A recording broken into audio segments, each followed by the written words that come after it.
Most people will never be struck by lightning. However, sometimes you can be struck many, many times. In this video, we're going to be talking about Roy Sullivan, the man who was struck by lightning 7 times. Roy Sullivan was a United States park ranger in the Shenandoah National Park in Virginia. He gained the nicknames Human Lightning Conductor and Human Lightning Rod after surviving 7 lightning strikes. He is also recognized by the Guinness World Records as the person with the most recorded lightning strikes. Sullivan's first documented lightning strike occurred in April 1942. He was hiding from a thunderstorm in a newly built fire lookout tower, which had no lightning rod at the time. The tower was struck 7 or 8 times. According to Sullivan, fire was jumping all over the place.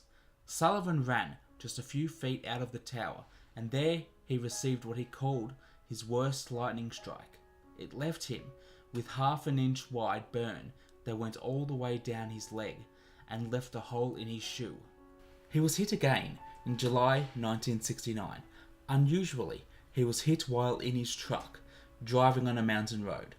The metal body of a vehicle normally protects people in cases such as this by acting as a Faraday cage.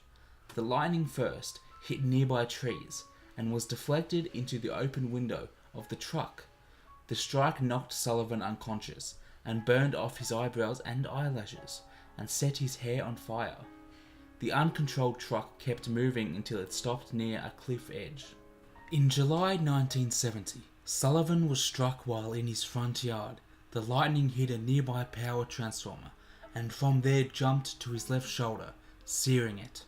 In spring 1972, Sullivan was working inside a ranger station in Shenandoah National Park when another strike occurred. It set his hair on fire. He tried to smother the flames with his jacket. He then rushed to the restroom, but couldn't fit under the water tap, and so he used a wet towel instead. Although he never was a fearful man, after the 4th strike, he began to believe that some force was trying to destroy him, and he acquired a fear of death. For months, whenever he was caught in a storm while driving his truck, he would pull over and lie down on the front seat until the storm passed. He also began to believe that he would somehow attract lightning even if he stood in a crowd of people, and carried a can of water with him in case his hair was set on fire again. On August the 7th, 1973, while he was out on patrol in the park, Sullivan saw a storm cloud forming and drove away quickly. But the cloud, he said later, seemed to be following him. When he finally thought he had outrun it, he decided it was safe to leave his truck. Soon after, he was struck by a lightning bolt.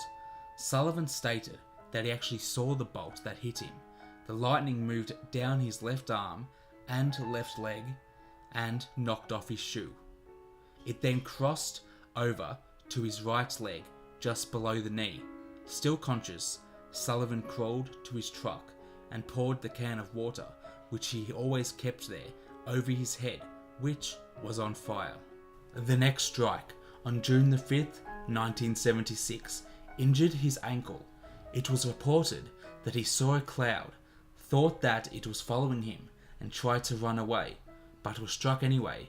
His hair also caught on fire. On Saturday morning, June 25th, 1977, Sullivan was struck while fishing in a freshwater pool. The lightning hit the top of his head, set his hair on fire, travelled down and burnt his chest and stomach. Sullivan turned to his car when something unexpected occurred. A bear approached the pond and tried to steal trout from his fishing line. Sullivan had the strength and courage to strike the bear with a tree branch. He claimed that this was the 22nd time he had hit a bear with a stick in his lifetime.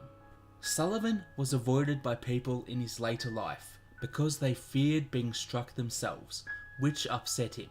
Sullivan once recalled, "For instance, I was walking with the chief ranger one day when lightning struck way off in the distance. The chief said, 'I I'll see you later.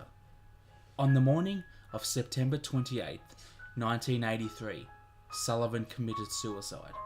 2 of his Ranger hats are on display at 2 Guinness World exhibit halls in New York City and South Carolina. This has been a Mr. Nose TV production. Good day.